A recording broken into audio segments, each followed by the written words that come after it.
जय हिंद। आज से हम इंजीनियरिंग मैकेनिक्स स्टार्ट करने वाले हैं, तो ध्यान दीजिएगा। सब्जेक्ट का नाम है इंजीनियरिंग मैकेनिक्स।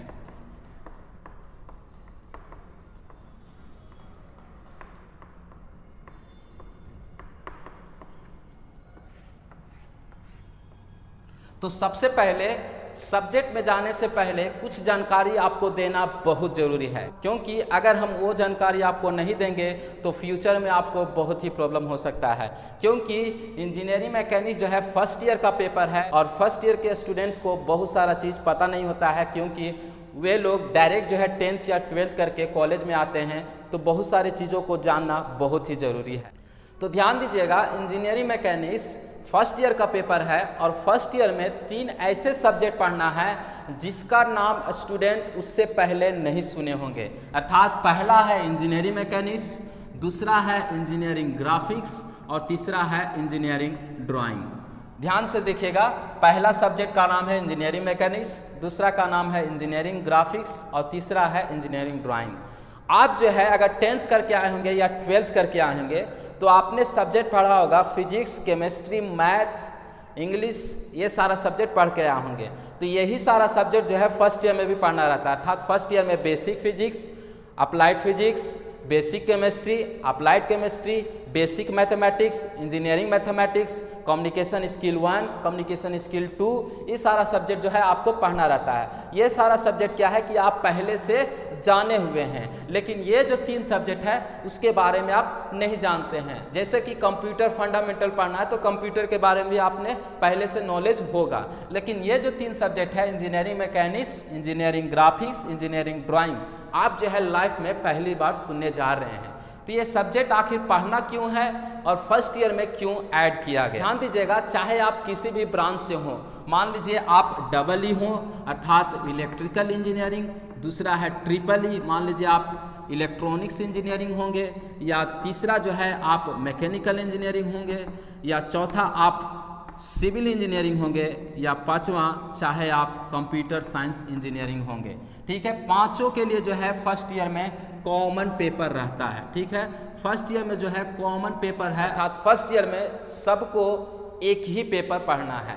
सेकेंड ईयर से जो है आप जो है अलग अलग पेपर पढ़ने शुरू कर देते हैं। अर्थात इलेक्ट्रिकल इंजीनियरिंग अपना अलग पेपर पढ़ेगा, इलेक्ट्रिकल एंड इलेक्ट्रॉनिक्स इंजीनियरिंग अपना अलग पेपर पढ़ेगा, कंप्यूटर वाला अलग पढ़ेगा। तो ये सारा जो है अलग अलग सब्जेक्ट पढ़ेंगे। हम बात करेंगे कि आखिर ये 3 सब्जेक्ट को फर्स्ट ईयर में क्यों जोड़ा गया, क्या ज़रूरत था ये 3 सब्जेक्ट को फर्स्ट ईयर में अर्थात साइंस एंड ह्यूमैनिटीज में इसको जोड़ना। तो सबसे पहले ये जो 3 सब्जेक्ट हैं ये जो है फाउंडेशन है इंजीनियर का, क्योंकि आप डिप्लोमा इसलिए करने आए हैं क्योंकि आपको जूनियर इंजीनियर बनना है। तो इंजीनियर बनने से पहले आपको ये 3 सब्जेक्ट के बारे में जानकारी अच्छी रीति से होना चाहिए, इसीलिए ये 3 पेपर को साइंस एंड ह्यूमैनिटीज में कंसीडर किया गया है। दूसरी बात, अभी जो है हम केवल इंजीनियरिंग मैकेनिक्स की बात करेंगे, तो ये दोनों सब्जेक्ट को हम अभी इरेज कर देते हैं। इंजीनियरिंग मैकेनिक्स, इंजीनियरिंग मैकेनिक्स जो है अगर आप फर्स्ट ईयर से पढ़ कर जाते हैं तो सेकेंड ईयर में मैकेनिकल और सिविल के लिए काफ़ी इंपॉर्टेंट सब्जेक्ट है। मैकेनिकल और सिविल इंजीनियर के लिए जो यहाँ फर्स्ट ईयर में सीखते हैं उसी को सेकेंड ईयर में कंटिन्यू करना पड़ता है, अर्थात इंजीनियरिंग मैकेनिक्स उनके लिए काफ़ी इंपॉर्टेंट है। अब हम बात करेंगे कि इंजीनियरिंग मैकेनिक्स जो है आखिर ये थ्योरी पेपर है या लेबोरेटरी पेपर है। तो आपको जो है अगर आप डिप्लोमा कर रहे हैं, डिप्लोमा एसबीटी बिहार से, एसबीटी बिहार से, ठीक है, तो यहाँ पर जो है केवल और केवल डिप्लोमा एसबीटी बिहार का इंजीनियरिंग मैकेनिक्स की चर्चा होगी, क्योंकि इंजीनियरिंग मैकेनिक्स जो है इंजीनियरिंग में भी पढ़ना है और डिप्लोमा में भी पढ़ना है। तो अलग अलग यूनिवर्सिटी का कुछ ना कुछ जो है थोड़ा मोड़ा जो है अलग अलग सिलेबस होता है। तो हम जो है पूरी बात करेंगे एसबीटी बिहार की सिलेबस के बारे में। ठीक है, अब यहाँ पर ध्यान दीजिएगा, एसबीटी बिहार में इंजीनियरिंग मैकेनिक्स जो है आपको थ्योरी में भी पढ़ना है, थ्योरी भी है, उसके बाद आपको प्रैक्टिकल भी है, अर्थात थ्योरी भी है, लैब भी है। अब थ्योरी की हम बात करते हैं तो सबसे पहले आप ये तो जान लीजिए कि आपको पास होने के लिए कितना मार्क्स चाहिए। क्योंकि ये चीज़ जानना बहुत ज़रूरी है। तो जो टोटल मार्क्स होता है वो 100 मार्क्स है इंजीनियरिंग मैकेनिक्स का, ठीक है, 100 मार्क्स है, जिसमें से आपको जो है 70 मार्क्स का एक्सटर्नल एग्ज़ाम लिखना पड़ेगा। अर्थात थ्योरी जो है जो आप पढ़िएगा उसमें जो है 70 मार्क्स को आपको सेंटर पर जाके एग्ज़ाम लिखना पड़ेगा। 30 मार्क्स जो है इंटरनल एग्ज़ाम होता है, ठीक है, 30 मार्क्स जो है इंटरनल होगा। अर्थात टोटल कितना हो गया, 70 और 30 100। यहाँ पर ध्यान दीजिएगा, 70 मार्क्स का जो एक्सटर्नल एग्ज़ाम है उसमें पास होने के लिए आपको चाहिए 28 मार्क्स, 28 मार्क्स।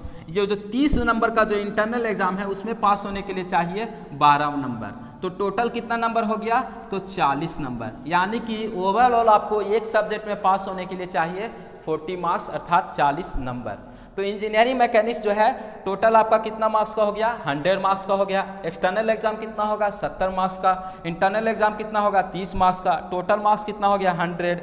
एक्सटर्नल में पास होने के लिए कितना चाहिए, 28। इंटरनल में पास होने के लिए कितना चाहिए, 12 नंबर। तो टोटल आपको पास मार्क्स कितना चाहिए, 40 नंबर। तो ये जो है आपका 40 मार्क्स। तो ये जो है आपका इस तरह से शेड्यूल है। अब हम बात करते हैं इंजीनियरिंग मैकेनिक्स के सिलेबस के बारे में। देखिए इंजीनियरिंग मैकेनिक्स का जो सिलेबस है टोटल जो है 5 यूनिट है। टोटल कितने हैं, 5 यूनिट हैं। तो पहला जो यूनिट है उसका नाम है फोर्स, और जो दूसरा यूनिट है उसका नाम है इक्विलिब्रियम।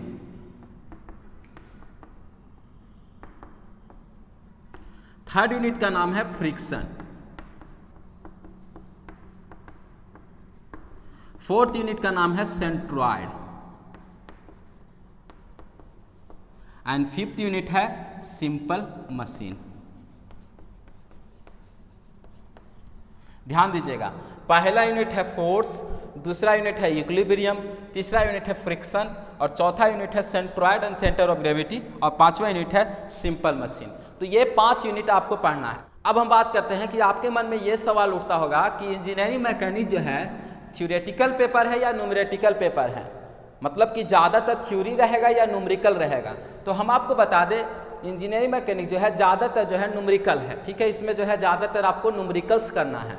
तो ये जो है काफ़ी इंटरेस्टिंग है और काफ़ी जो है मज़ेदार सब्जेक्ट है। मतलब आपको पढ़ने में कभी भी बोर फील नहीं होगा।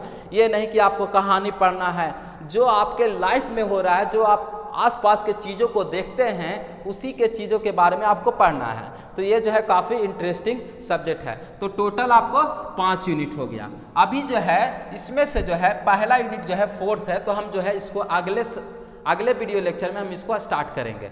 अब हम बात करते हैं इंजीनियरिंग मैकेनिक्स के रिजल्ट के बारे में, अर्थात जो है इसका जो है बच्चों का जो है रिजल्ट कैसा रहता है।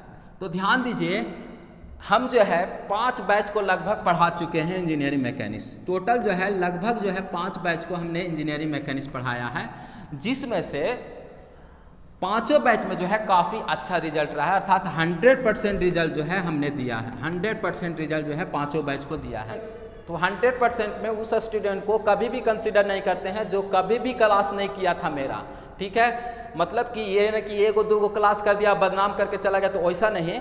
मतलब जो रेगुलर क्लास करते हैं उसको जो है 100% रिजल्ट होना ही होना है। दूसरी बात, हम जो MCQ देते हैं, MCQ अभी हम बात करते हैं कि जो 70 मार्क्स होता है उसका जो है पैटर्न किस तरह से रहता है। तो 70 मार्क्स जो है 20 मार्क्स का जो है MCQ होता है। ध्यान दीजिएगा, 20 नंबर का आपका MCQ होगा और 50 नंबर का जो है आपको थ्योरी और न्यूमेरिकल रहेगा। तो जो ये जो 20 मार्क्स है उसमें जो हम जो बच्चों को जो पढ़ने के लिए देते हैं एग्ज़ाम के टाइम में, उसमें जो है 17 से 20 नंबर जो है 100% जो है गारंटी के साथ जो है लड़ जाता है क्वेश्चन। ये गारंटी है, 17 से 20 क्वेश्चन सेम टू सेम आना है जो हम एग्ज़ाम टाइम में देते हैं बच्चों को पढ़ने के लिए।